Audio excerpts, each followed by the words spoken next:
febrero yo compartí con ustedes un mensaje que se llamaba Edifica tu casa. Ese mensaje estaba enfocado en la edificación en sí de nuestras vidas, ¿verdad? Basado en la parábola de ese hombre que edifica su casa sobre la roca y el otro que la edifica sobre la arena. Y el pasaje que vamos a usar hoy de referencia, yo lo mencioné en esa vez, en febrero, y lo mencionaron en el Catacam también. Luego Glorimar predicó, mi hija predicó sobre las piedras vivas, ¿verdad?, que edifican la iglesia. Y hoy precisamente vamos a enfocarnos un poquito más en esa edificación de la iglesia como cierre del tema Impulso del Catacam 2023. Así que yo les invito, ¿verdad?, que lean conmigo Efesios 2, 17 al 22. Efesios 2, 17 al 22.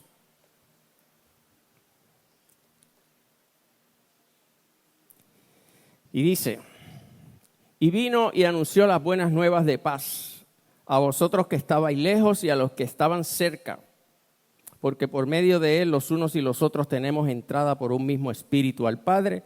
Así que ya no sois extranjeros ni advenedizos, sino conciudadanos de los santos y miembros de la familia de Dios, edificados sobre el fundamento de los apóstoles y profetas, siendo la principal piedra del ángulo Jesucristo mismo, en quien todo el edificio bien coordinado va creciendo para ser un templo santo en el Señor, en quien vosotros también sois juntamente edificados para morada de Dios en el Espíritu. Y te damos gracias, Señor, por el privilegio de compartir la palabra con mis hermanos. En esta hora yo te pido que tu Espíritu Santo, Señor, tome la palabra y la lleve a cumplir su propósito en cada corazón y cada vida de aquellos que están aquí presentes y de aquellos que están en los medios y de aquellos que la van a escuchar después en algún momento. Yo te pido que allí tú bendigas, Señor, conforme a tus propósitos. Y si algo quiere impedir que ese propósito se cumpla, Señor, quítalo del medio, Señor. En el nombre de tu Hijo Jesús, y que pueda así, Señor, esta palabra acercarse al corazón de cada cual que lo necesite. Gracias, Jesús. Amén.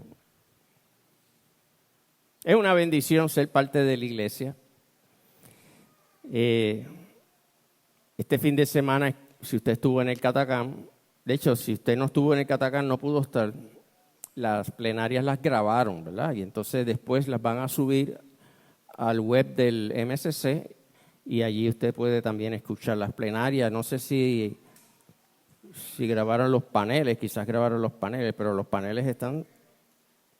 Sí, los paneles, les recomiendo que escuchen todo, incluyendo los paneles, porque fue una bendición. Y allí en el Catacam, ¿verdad?, pues nos ayudaron a entender más de lo que es la iglesia, de cuál es la responsabilidad que tenemos con la iglesia. Y vamos a compartir hoy algo más en esa misma línea. Este pasaje que leímos en Efesios, en términos generales, el pasaje habla de dos pueblos.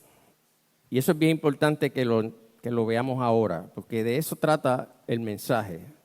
Dos pueblos, una iglesia. Dos pueblos, una iglesia. Y habla de dos pueblos, ¿verdad?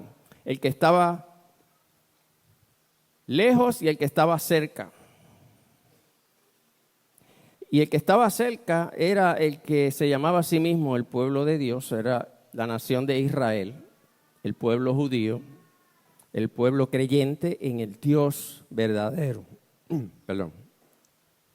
El pueblo con el que Dios había hecho un pacto y a través del cual llegó el Mesías Salvador al mundo. Y el pueblo que estaba lejos eran los demás pueblos de la tierra. Los llamados pueblos paganos, ¿verdad? Naciones paganas, creyentes en otros dioses, no creyentes en el Dios verdadero. Entonces luego el pasaje dice que a través de Jesús, por medio de él, se abrió el camino a Dios para ambos pueblos. ¿Ok? Y ahora ambos pueblos tienen acceso a ser conciudadanos de los santos y miembros de la familia de Dios. Hoy los creyentes de ambos pueblos forman lo que llamamos la iglesia. Y esa formación de la iglesia entre esos dos pueblos es importante notarla, porque la iglesia necesita entender y saber que tiene que ir a llevar el evangelio a ese pueblo no creyente, quizás hasta idólatra, que se han hecho dioses de sus propias ideas y de sus cosas que adoran, ¿verdad? Pero que es el propósito de Dios que la iglesia llegue a ese pueblo y los traiga a ser parte con ciudadanos, ¿verdad? Unidos a la familia de la fe para que seamos un solo pueblo. Jesús encomendó a la iglesia para llevar ese mensaje. Es un mensaje de reconciliación a todos los pueblos, a todas las personas para que conozcan al Dios verdadero, se unan a nuestro pueblo, el pueblo de Dios. Y cuando hacemos eso, la iglesia se edifica y crece. El pueblo creyente debe llegar a ese pueblo como parte de ese ejercicio de edificación de la iglesia. Entonces el apóstol Pablo compara a esa gran familia llamada la iglesia con un edificio. Y ese edificio de manera bien coordinada va creciendo para ser un templo santo en el Señor. Y recordamos que cuando habla de templo está refiriéndose al lugar de adoración, ¿verdad? Y la adoración se refiere a reconocer a Dios como Señor de nuestras vidas. ¿Quién es ese templo ahora? Somos nosotros mismos, ¿verdad? Somos nosotros. El templo, el lugar donde tenemos que adorar está aquí en nuestro corazón, ¿verdad? Y es el conjunto de todos los adoradores. Constituimos la iglesia. Y siendo parte de este edificio, somos todos juntamente edificados para morada de Dios en el Espíritu, dice el pasaje en Efesios. O sea, para que el Espíritu Santo de Dios more en nosotros. Y cuando dice que somos edificados, lo que está diciendo es que cuando somos parte de ese edificio, que es la iglesia, Jesús nos forma, nos establece, nos siembra, nos instituye, nos da fundamento, tenemos identidad, crea en nosotros una nueva criatura que está lista para recibir su Espíritu Santo y para juntos ser una familia santa en el Señor. Y esa es la iglesia, ¿verdad? Pero antes de seguir, quiero recordar algo. En la pasada predicación en febrero les dije, y es que en Mateo 16, por ahí por el 18, que Jesús está hablando con Pedro y le dice, yo te digo que tú eres Pedro y sobre esta roca, sobre esta piedra edificaré mi iglesia. O sea que Jesús claramente estableció que quien edifica la iglesia es Él, ¿verdad? Es el mensaje, que es la buena noticia de que Jesús ha venido al mundo a salvar a todos aquellos que creen en Él. Y esta expresión podría llevarnos a pensar que nosotros no tenemos que hacer nada porque Jesús es el que edifica la iglesia. Pero si vemos toda la historia bíblica, nos damos cuenta de que Dios establece por su voluntad las cosas, pero siempre cuenta con el ser humano, ¿verdad? Y entonces no solamente inicia las cosas con el ser humano, sino que se queda con él en todo el camino, en aquello que le ha comisionado a cada persona. Fue el poder de Dios el que sacó el pueblo hebreo de Egipto, ¿verdad que sí? Pero fue a Moisés que él comisionó para hacer el trabajo. Y asimismo Jesús es quien a través de su espíritu convence de pecado para que las personas vengan a Él, sean transformados por su espíritu y sean partes de la iglesia. Pero ¿a quién comisiona el Señor para llevar ese mensaje, para abrir ese camino? Pues a nosotros, a la iglesia, ¿verdad? Y ahí el Señor reparte sus dones en ti, sus llamados, sus ministerios, para que la iglesia sea edificada. Y en ese sentido nosotros somos como obreros del Señor, somos llamados a trabajar para Él en el ejercicio de edificar esta casa. Y otra cosa que les quería recordar del mensaje de febrero es que les hablé del deterioro, ¿verdad? Todas las cosas, si se dejan sin atender, sufren deterioro. ¿Se acuerdan que hablamos de eso, verdad? Y les mostré esa imagen donde decíamos que la madera se pudre, se degradan las piedras, se oxidan los metales. Y si usted no hace nada, o sea, si intencionalmente no inyecta energía, esfuerzo, protección, primero se detiene el crecimiento de las cosas y segundo se empiezan a deteriorar, o sea que empieza a ir para atrás.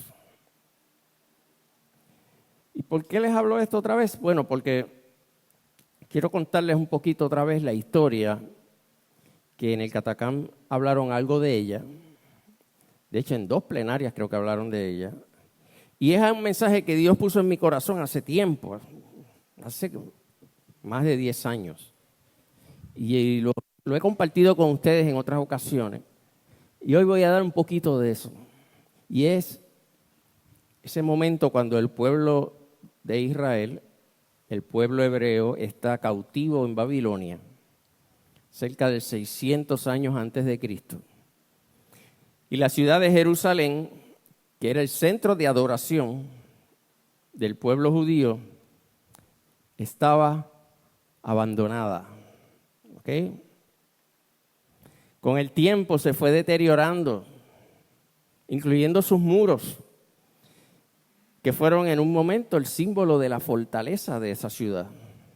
Y cerca de 440 y pico por ahí antes de Cristo, el profeta Nehemías, estando bien cómodo allí en Babilonia y teniéndolo todo, sintió carga por su pueblo, sintió la carga por el lugar de adoración.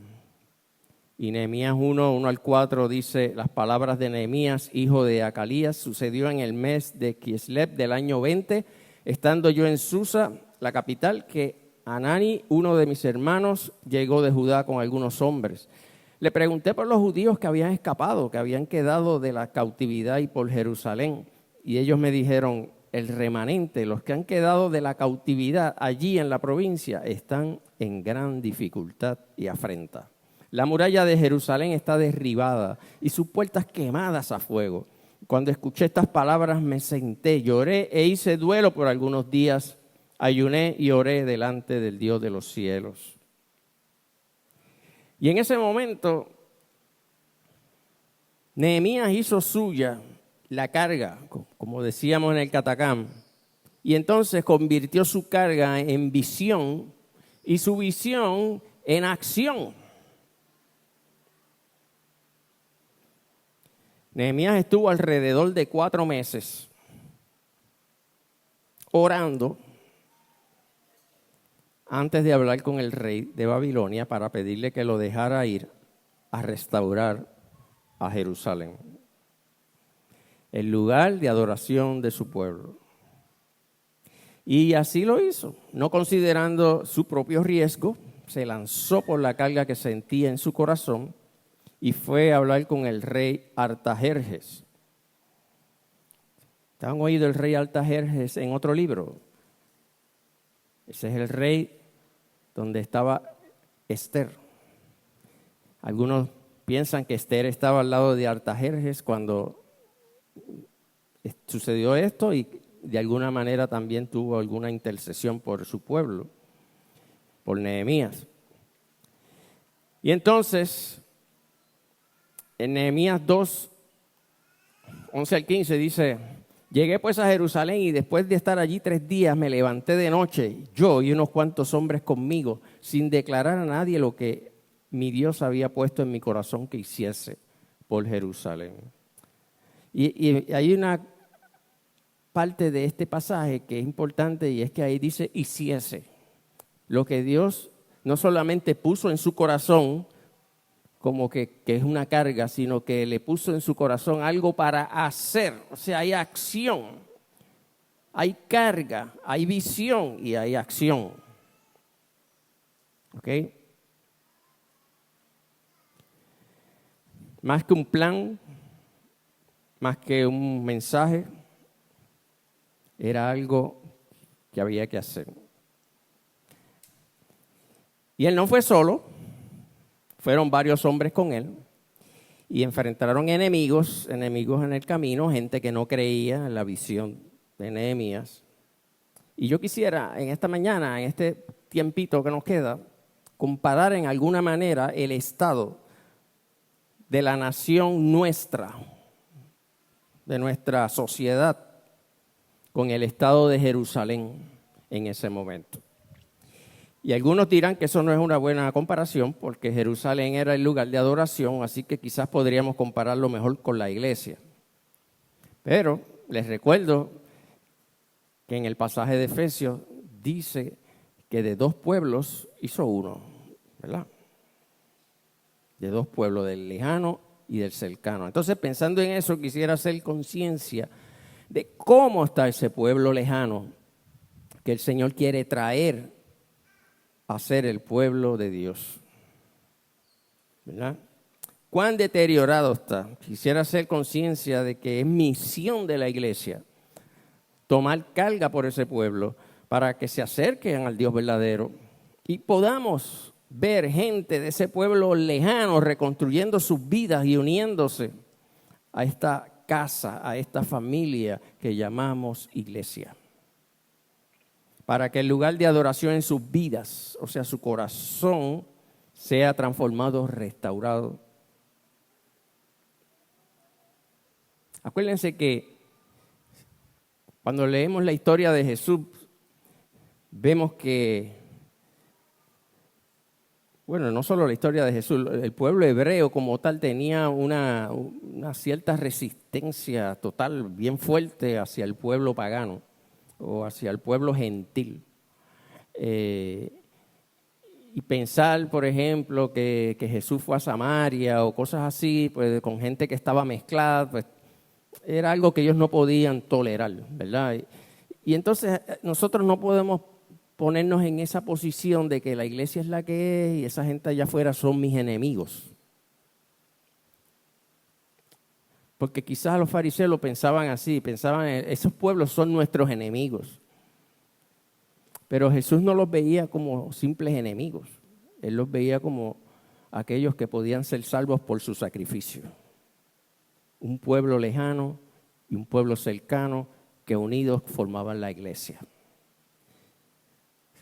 Si recuerdan, Puerto Rico hasta hace poco era una isla donde había temor de Dios. ¿Se acuerdan que Puerto Rico es una isla temerosa del Señor? Donde los valores del cristianismo eran respetados, donde tu ser cristiano era que, qué chévere, qué bueno, recuérdate orar por mí cuando tengas oportunidad y todo ese tipo de cosas, ¿no? Y le llamaban la isla del Cordero. Y hoy estamos viendo su deterioro, estamos viendo sus muros espirituales abandonados. Nehemías en el capítulo 3 menciona que como parte de la reconstrucción del muro que protegía a la ciudad, a ese lugar de adoración, él reparó 10 puertas. Menciona el libro de Nehemías, capítulo 3. No nos da tiempo, ¿verdad?, en una sola predicación hablar de todas esas puertas. Pero me gustaría compartir, ¿verdad?, con ustedes el estado en que se encontraban 4 de esas puertas. Según la inspección que hizo Nehemías, de cómo estaba la ciudad, de cómo estaban los muros. Y yo no pretendo, ¿verdad?, teológicamente decir que eso fue escrito para nosotros compararlo con nuestra sociedad y todas esas cosas. No sé, yo no llego a eso. Pero sí me gustaría poder comparar las cosas y ver lo que Dios hizo aquí y ver lo que puede hacer acá.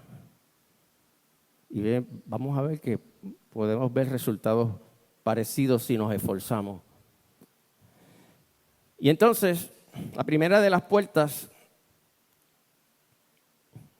es la puerta del muladar.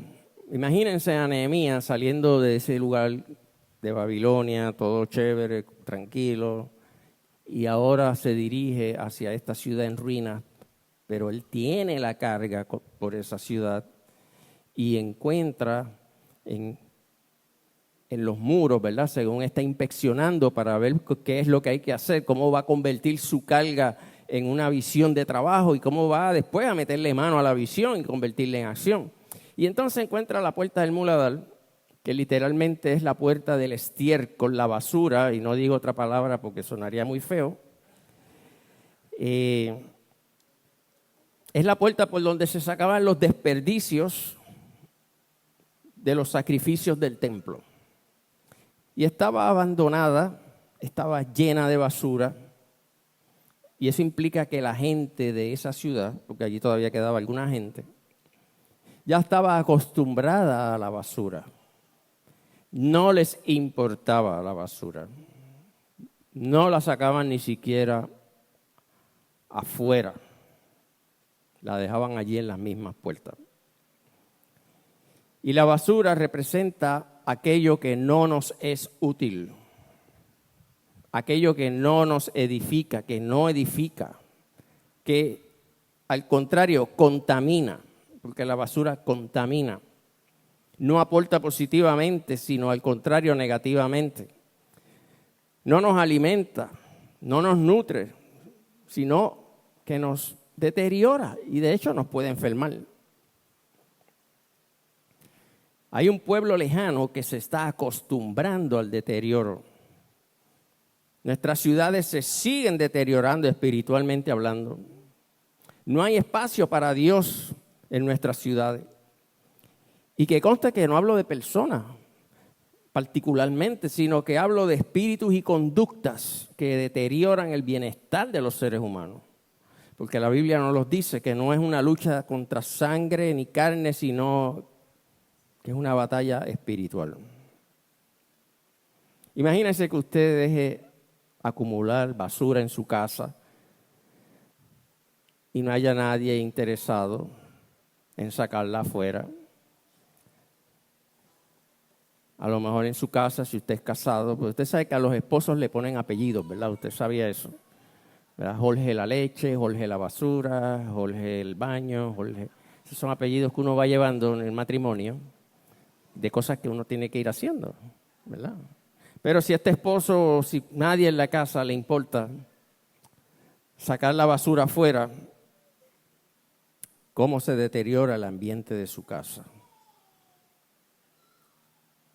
Dios libre a la iglesia de acostumbrarse al pecado, a la mentira, a la calumnia, a la fornicación, al orgullo, a la murmuración, a la avaricia. Dios nos guía para venir a la luz de Cristo, para que seamos transformados y dejemos que el sacrificio de Jesús nos limpie de todo pecado y de toda maldad. Y que no nos acostumbremos a eso. La iglesia no está puesta en el mundo para ser simplemente parte de la cultura, para ser una institución más que entretiene gente. La iglesia está para representar a un Cristo resucitado, poderoso, que se mueve en medio de nosotros. Debe ser una iglesia llena del Espíritu Santo, de un poder que transforma vidas. Cuando la iglesia hace su función, algo tiene que suceder. O la gente se convierten y dejan atrás su antiguo camino, o se molestan y se incomodan con nuestra presencia. Pero que permanezcan así, medios neutrales y satisfechos, cuando eso pasa, algo no está muy bien, ¿verdad? La segunda puerta que vamos a hablar es la puerta de la fuente. Vamos a hablar solamente 4 puertas. La puerta de la fuente es la que da acceso al estanque del rey y de su jardín. Y cuando Nehemías la inspeccionó, la encontró en tal abandono que ni siquiera encontró lugar por donde pasar el caballo. Yo no voy a leer todas esas porciones, ustedes pueden leer después Nehemías para que lo vea, como lo dice. Así que el abandono de esta puerta era significativo, quizás porque llevaba más tiempo abandonada que las otras puertas de las murallas, de la muralla. Y la puerta de la fuente representa el acceso al rey, por lo tanto, en términos, ¿verdad?, nosotros comparativos, representa el acceso a Dios, que es nuestro rey, a buscar el rostro de Dios, a buscar provisión de Dios. La fuente, la puerta de la fuente de agua que brota para vida eterna. Y eso es lo primero que nosotros tenemos que restaurar cuando inspeccionamos, ¿verdad? Debemos restaurarnos a nosotros mismos respecto a nuestra comunicación con Dios. La iglesia es la puerta, la iglesia es la puerta por donde el mundo ve el evangelio. Es carta abierta, luz del mundo, sal de la tierra. Y debe restaurar su capacidad, su unción y su fe en el poder transformador del Espíritu Santo. Yo le dije a Domingo ahorita que quería hablar con él con respecto a hacer una campañita de oración de un tema, y el tema precisamente es este, o sea, en el sentido de que yo quisiera que empezáramos todos a orar para que cada vez que nosotros aquí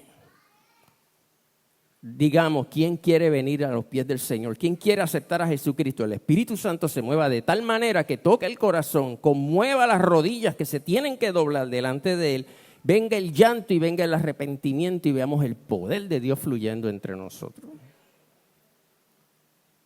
Amén.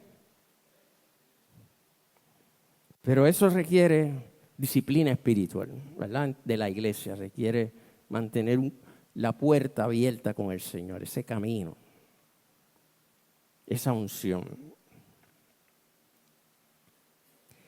Y si la iglesia es así, si la iglesia tiene ese poder, tiene esa transformación, tiene esa comunicación con Dios, entonces podemos ir a las otras dos puertas, que las podemos coger más o menos juntas, que son la puerta del pescado y la puerta del valle.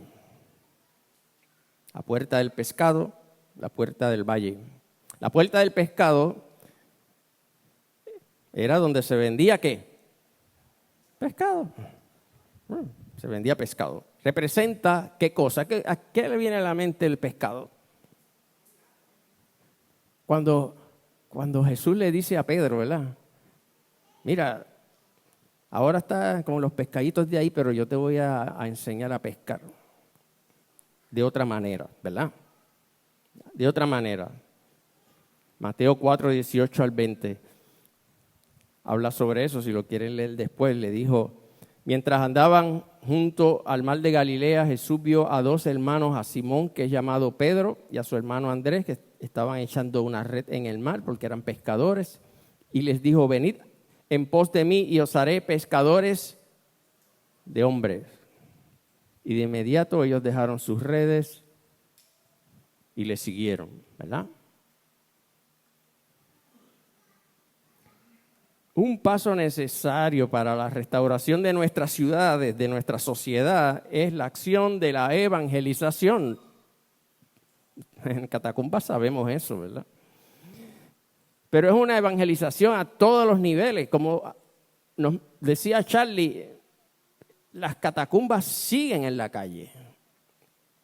Tenemos gente, y cuando él dijo eso, yo me puse a pensar, porque él decía, tenemos gente en salones de clase, tenemos gente en lugares del gobierno, tenemos gente aquí, allá, en el otro sitio, en la universidad, catedráticos, gente en todos lados, artistas gráficos de aquello, el otro, gente que está en la calle, son catacumberos, están ahí y dan testimonio de Cristo. Entonces yo me puse a pensar que una de las cosas que era bien fuerte en las catacumbas al principio era que en donde quiera que tú estudiaras, tú ibas a hablar de Cristo, pero tú tenías que ser el mejor en la clase. sea, tú tenías que sacar buenas notas y dar testimonio. Eso era parte de tu testimonio, que tú ser responsable como estudiante. Entonces ahora me pongo a pensar, eso fue profético en el sentido no solamente de que daban testimonio sacando buena nota, es que al ser personas dedicadas al estudio y responsables, luego iban a ser gente que iban a estar en esos lugares a donde Dios los iba a llevar. Y Dios los fue preparando desde el principio para que pudiéramos estar en donde estamos ahora. Y eso nos lleva a la Puerta del Valle. La Puerta del Valle era el lugar donde pasaba la mayoría del pueblo entre el campo, su trabajo, que era, ¿verdad?, afuera sembrando, y sus hogares dentro de la ciudad. Era el lugar de encuentro de la gente, era donde la gente estaba. La Puerta del Valle. En Jeremías 17, 19 al 20, dice, así me ha dicho Jehová, ve y ponte a la puerta de los hijos del pueblo, por la cual entran y salen los reyes de Judá, y en todas las puertas de Jerusalén, y diles, oíd palabra de Jehová, oh reyes de Judá, toda Judá y todos los habitantes de Jerusalén que entráis por estas puertas. Esta puerta es donde la gente estaba, por donde la gente pasaba. Y ahí debe de estar, ¿qué? La palabra de Jehová, la presencia de Jehová, ¿verdad? Y para nosotros eso significa que tenemos que hacer un esfuerzo para conocer dónde está la gente hoy. Para llegar a ellos y el mensaje esté donde ellos están. Están en Instagram. Están en los conciertos de los artistas urbanos. Pues vamos a llevar un cristiano como Harold, el que estuvo el viernes, para que esté en ese lugar. Están en los paseos tablados por ahí. Están en la televisión, por internet, por el streaming. Pues vamos a llevar series como The Chosen, que son streaming, son buenas. Escuchan podcasts, pues vamos a hacer podcasts. Vamos a hacer pequeños videos y los ponemos en Facebook con mensajes. Están en sus carros en medio de tapones. ¿Cómo podemos llegar a una persona que esté en un carro una hora en un tapón para viajar de San Juan y quizás vive en Dorado, yo no sé, por allá? La radio, ¿verdad? Los podcasts. De alguna manera tenemos que llegar a donde la gente está. ¿Están en sus casas? Pues entonces, ¿cómo puedo acercarme a mi vecino? Al vecino necesitado. ¿Están en el trabajo? Pues ¿cómo puedo acercarme a un compañero? ¿Cómo puedo mostrarle con mi testimonio lo que es conocer a Cristo?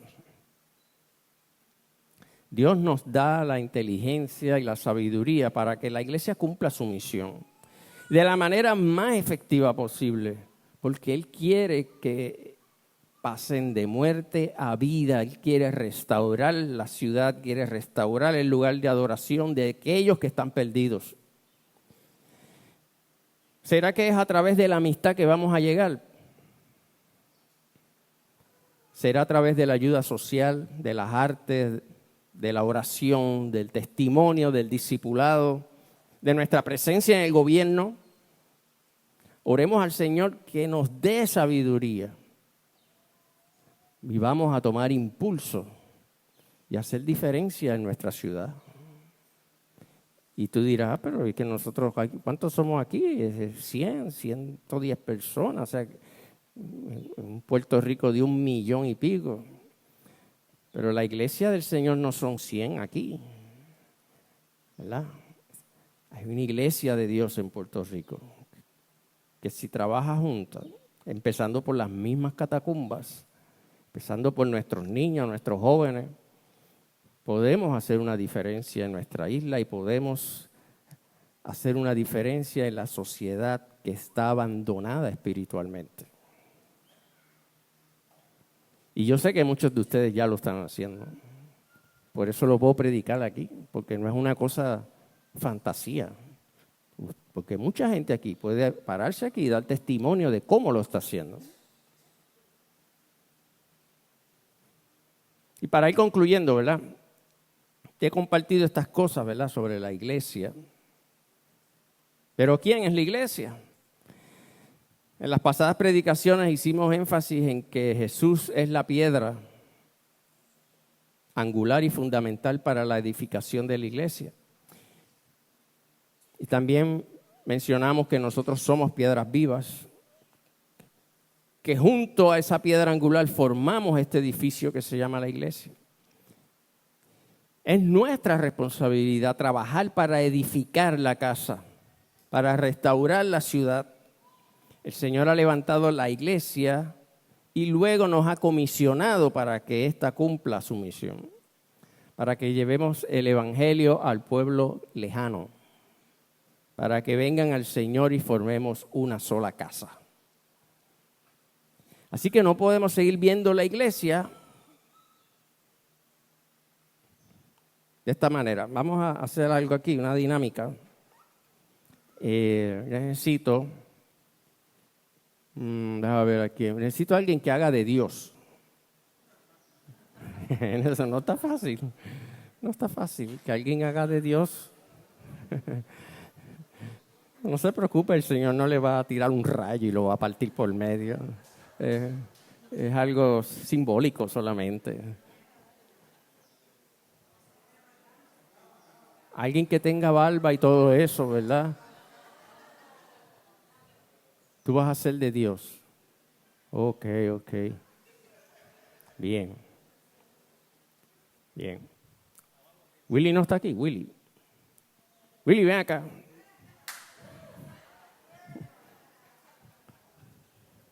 Ven, trépense acá arriba para que la cámara los vea.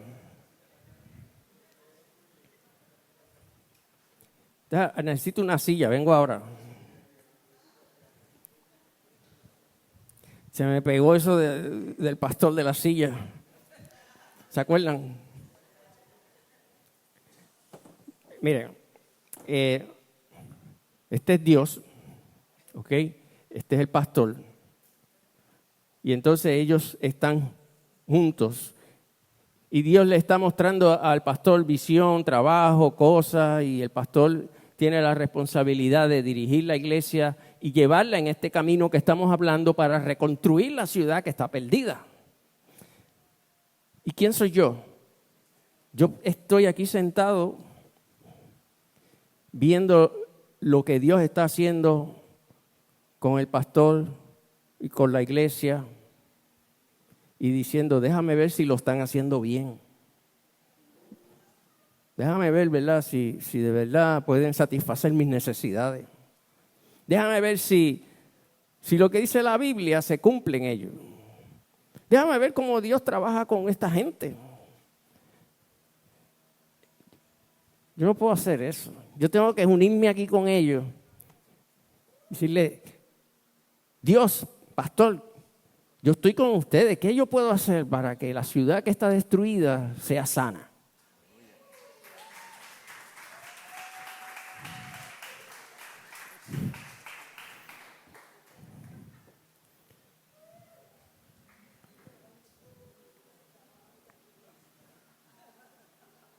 Soy piedra viva que forma la iglesia. Soy parte de aquellos que suplen las necesidades a otros. Soy parte de aquellos que tienen la responsabilidad de expandir el evangelio.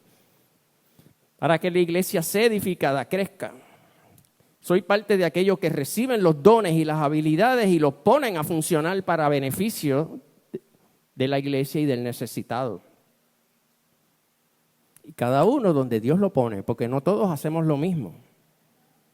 No, porque es que aquel no hace aquello y aquella otra no hace lo otro, pero es que es así. El Señor reparte para que todos juntos hagamos. Eso es una de las cosas bonitas del matrimonio.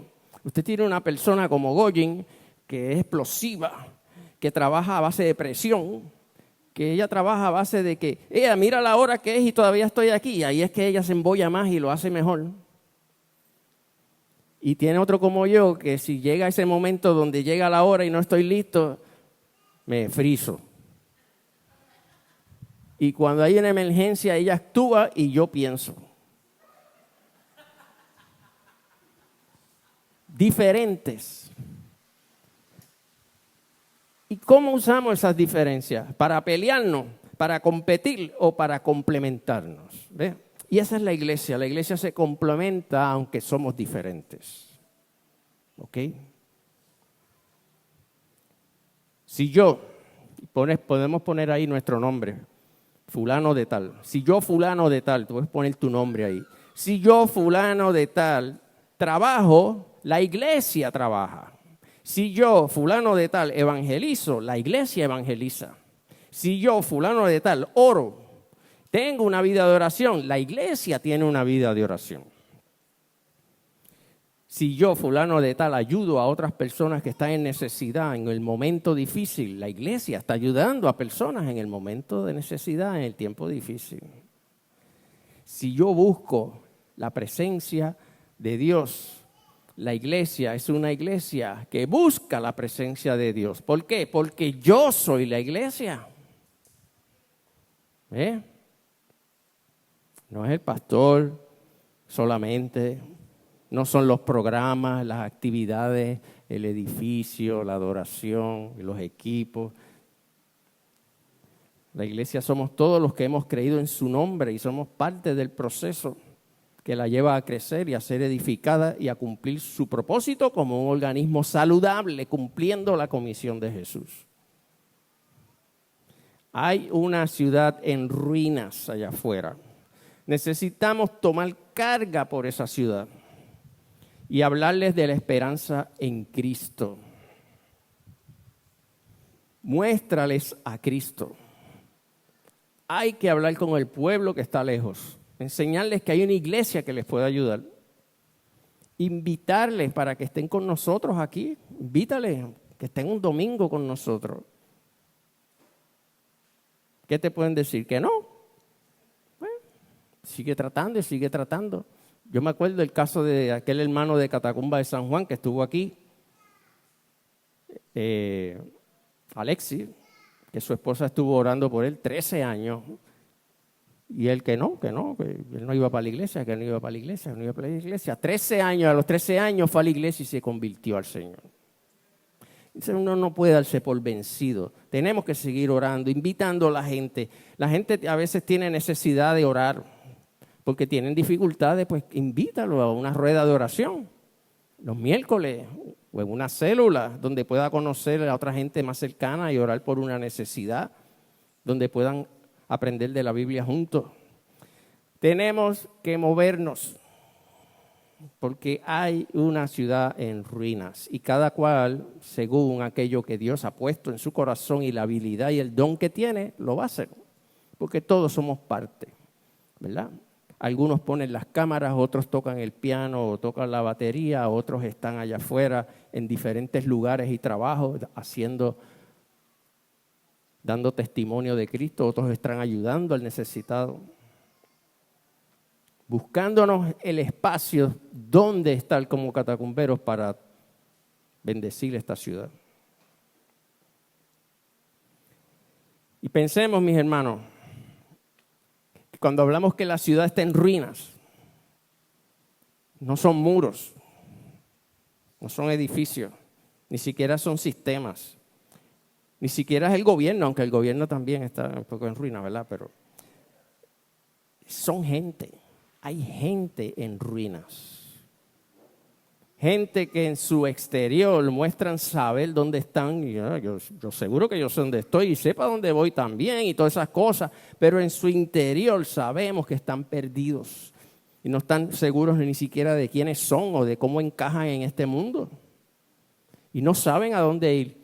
¿Y cómo yo sé eso? Porque así era yo. Y así eras tú, antes de conocer a Jesús. Nos hacíamos que sabíamos. Y adentro había un tremendo vacío. En nuestra ciudad hay gente que en su exterior muestran fuerza, pero en su interior hay mucha debilidad.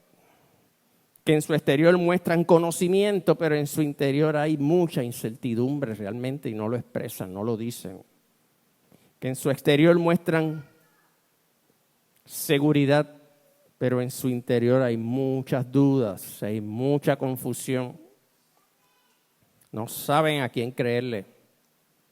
Seres humanos que han puesto en la ciencia, en el derecho y en las ideas su fe total. Pero en su interior saben que esas cosas a la hora de la verdad no responden a las crisis que ellos tienen. Y es entonces cuando eso sucede que miran para el lado y se encuentran contigo. Cuando llega ese momento donde todas aquellas cosas donde han puesto su fe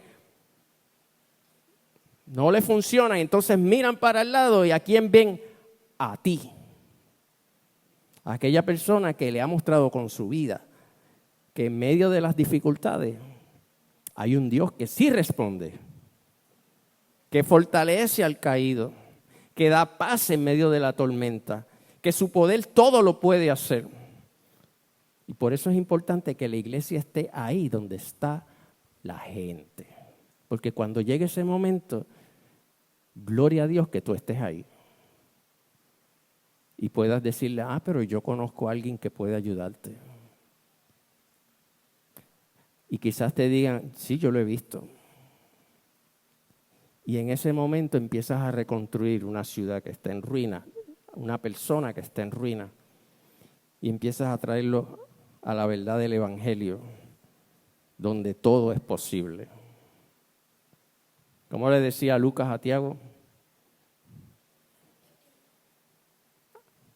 Que todo era posible, ¿verdad? Que Dios es poderoso. Porque estaban hablando, ¿verdad?, de cómo, de una historia donde una persona estaba en la selva, ¿verdad? Y esta persona, pues, los leones de alguna manera protegieron a la persona, mientras que otros venían a tratar de hacerle daño a la persona. Y entonces en la historia, pues Lucas le dice a Tiago, tú ves, eso fue Dios que a través de la naturaleza de los animales protegió a la persona que estaba indefensa. Y Tiago le dice, pero espera, porque Tiago hacía así, ¿verdad? Espera. Dios habla con los leones. Y entonces Lucas le dice, Dios es poderoso y Él hace todo posible.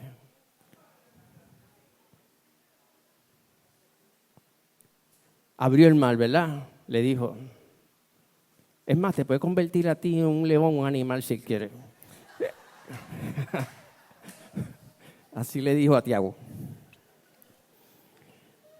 Entonces, mi hermano, el asunto es ese, que a veces nos creemos, ¿verdad?, que tenemos que hacer algunas cosas especiales o súper estructuradas o súper programas o súper... Y solamente basta con que tú estés en el lugar donde hay una necesidad y hayas dado buen testimonio y alguien te mire y diga, yo quisiera que tú me digas cómo es que tú puedes tener paz en medio de tu situación, porque yo no puedo. Y ahí se siembra la semilla del Evangelio. Fácil. Y empiezas a orar por la persona y un día está aquí con nosotros. ¿Por qué? Porque así pasó con nosotros. Que tienen cara difícil, que se ponen la máscara, seguro. Nosotros también nos las poníamos. Mucha de la gente que hay en Catacumba, desde el principio, no son gente que fueron heredados de la iglesia, que fueron gente que vinieron de un mundo destruido en ruinas al Señor. Y todavía hay mucha gente así. Así que vamos a ponernos de pie y vamos a orar por esta ciudad, por esta gente, y que Dios nos ayude, nos dé sabiduría para estar ahí en el momento adecuado donde podamos ayudar a alguien, donde podamos establecer una posición, donde podamos decirle a alguien lo que significa conocer a Jesús Que eso nos cuesta, pues ya sabemos, en el retiro lo hablaron, ¿verdad? Esas cosas cuestan a veces. Pero estamos contentos de que nuestra ciudadanía no es simplemente aquí abajo, sino que tenemos una gran ciudadanía en los cielos, ¿verdad? Señor Padre bueno, te damos gracias. Primero te doy gracias por todo lo que pasó viernes y sábado, ¿verdad? Por la dinámica, la enseñanza, los testimonios, saber las cosas que tú hacías y todavía haces entre nosotros. Y darte gracias por la iglesia, Señor, darte gracias por la catacumba 1, por la catacumba 2, por todas las catacumbas, Señor. Pedirte, Señor amado, que nos dé sabiduría, ciencia, discernimiento para estar en los lugares precisos donde hay una necesidad y podemos ayudar. De la manera en que tú así lo dispongas en cada uno, ¿verdad? Y aquello que tú dispongas a hacer, Señor, lo hagamos con buen ánimo, lo hagamos con alegría, con gozo, sabiendo que aunque sea algo pequeñito, es parte del servicio de Dios. Es parte de aquello que queremos hacer por ti, por la iglesia. Porque te amamos a ti y amamos la iglesia. Amamos, Señor, el ministerio donde estamos. Ayúdanos, Señor. Que no lo veamos como algo complicado, sino simplemente estar en el lugar. Prepararnos en oración para que cuando llegue el momento podamos responder y el Espíritu Santo de Dios haga el resto. Ayúdanos, Señor. Yo sé que mucha gente aquí ya lo hace, Padre. Yo te pido que tú le sigas dando fuerza, le sigas dando visión, le sigas, Padre, poniendo esas puertas que se van abriendo para que puedan llevar, Señor, ayuda al necesitado, para que puedan llevar una posición, lo que significa vivir conforme a tu voluntad a otras personas. Te doy gracias, Señor, por la iglesia, te doy gracias por el privilegio que tenemos todos de poder servirte. Amén y amén.